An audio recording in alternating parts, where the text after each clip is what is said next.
Hey, Tony DeWitt here, Missouri Appellate Attorney. I'm retired, and this is not legal advice. Everything I say is simply commenting on the law. And this will be what we're commenting on today.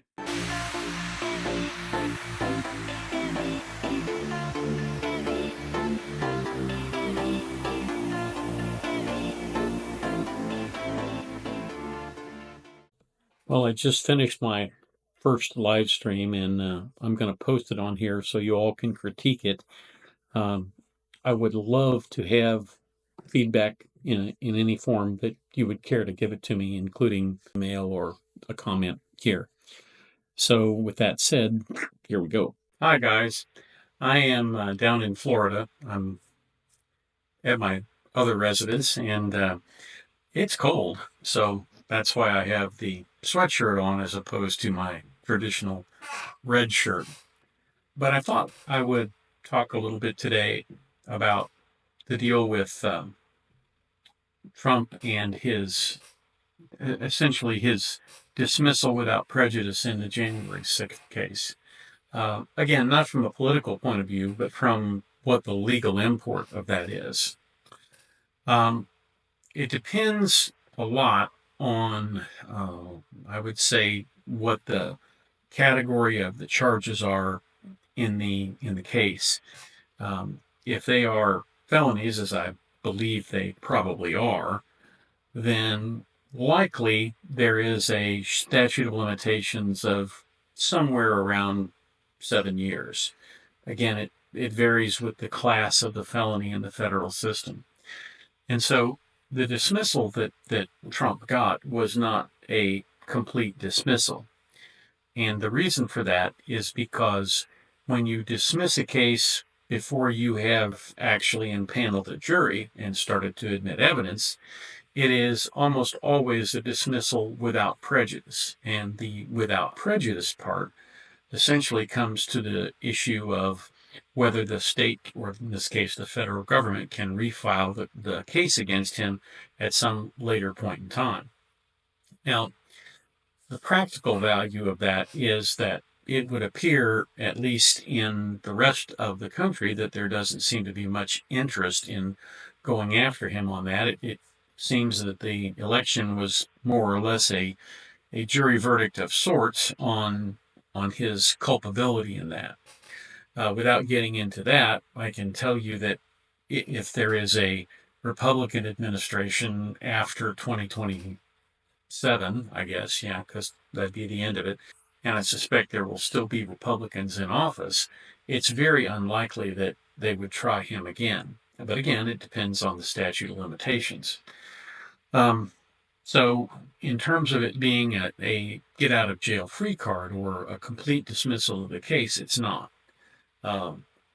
If for some reason he was removed from the presidency, for example, if he was impeached and separated from office, found guilty and removed from office, which no president has in our history been removed from office in that way. If he was, then at that point, he could potentially be prosecuted for the January 6th, because the reason they used to dismiss him was the fact that he is the president and the Department of Justice can't indict a sitting president. So I've decided that it's a really good deal to be president, except one of the things I've noted about presidents is they go in with dark hair and they come out looking like me. So I don't think I'd want the stress of it, but that's just, my take on things. Not seeing anything come up in the chat. If you've got questions, drop me a question there. I'm happy to address any questions that anybody has. The case up in New York for him is going to be more problematic. He's going to get a chance to file a motion to dismiss, but if the court essentially doesn't grant that, then his only real option is to file a writ of mandamus to compel the conclusion of that case, or at least the sentencing phase of it, so that he can then take it up on appeal, because he wants to get that, I'm sure, resolved well before there can be any likelihood of losing the current Supreme Court that he has. And unfortunately, I think there's probably a pretty good idea that he will at some point lose the Supreme Court that he has, because I'm sure that Justice Thomas and Justice Alito are probably going to want to take senior status at some point. But the reason that's important is his appeal first has to go to the Intermediate Court of Appeals in New York, and then if he is unsuccessful there, it has to go to the Supreme Court in New York, and then if he's unsuccessful there, it can go up to the United States Supreme Court, because there are some live constitutional issues in that case, not the least of which I've covered here before about the notice issue with respect to what the predicate crimes were that he was supposedly charged with. So again, not a whole lot that he can do about that other than filing a writ. Of course, a writ's discretionary. And of course, if he doesn't get that there, then I suppose he could take a writ to the Supreme Court, but that'd be pretty unusual. He has a lot of problems in those cases, and the maximum jail time would be pretty significant. But again, it's going to depend on the political will to push those cases forward. And at this point, that may not be something that people want to see done. They may not want to take the risks on that. It just depends. This was my very first time streaming, so I went to a fair amount of trouble to get some little things like this icon that you're seeing, the little frame. At some point, I'm going to do these to discuss cases and then record them over to YouTube and post them up on YouTube.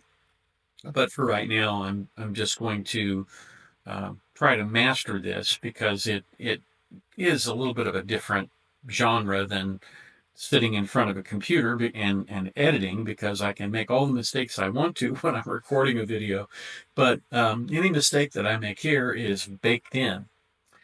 I think sometimes it might be fun to have a what I would call I guess a mistake video, where all of the things that I have screwed up over the last 3 years show up in comedy form. I'm sure it would be comedy gold, but I haven't tried to do that, at least not yet.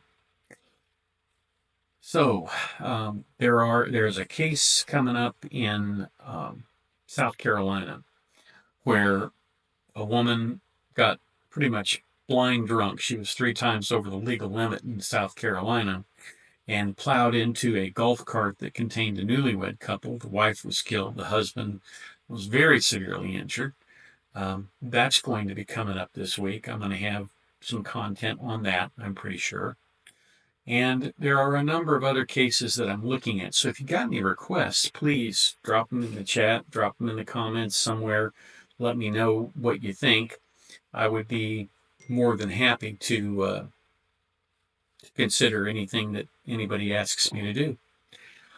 And then the other thing you could do when this finishes going live on YouTube is you could leave some comments that would be helpful to me, things you'd like to see me do, things you thought that I did well, things you thought that I just really completely mucked up. So again, anything you can do like that would be helpful.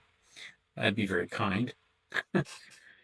This has been a really difficult thing for me to get to, because, as an appellate attorney, I work behind the scenes, writing briefs, and I only have to go argue for 10 minutes in front of a federal or state court. Pardon me. So it's fairly easy for me to get that done. I don't have any problem at all doing a 10-minute presentation for a judge when I've got everything written down. But it's very difficult to do a live stream when I haven't really had much, pardon me, when I haven't had a great deal of experience doing that before. So again, anything you can do to grade me, tell me what you think I need to do. I'm using some fairly insufficient equipment down here in Florida. I have a Yeti Nano microphone, and it's not my usual Elgato Wave, so I'm sure the audio is not as good as it usually is. And I've got this squeaky chair that just continues to make noise. So there's that. And I don't have my green screen down here, so I have to blur the background in software, and it looks like half of my head is pixelated. Sorry about that. That's the best part of my head, by the way, the pixelated part. Oh, so that's really what I have for you today. It's not going to be a long live stream.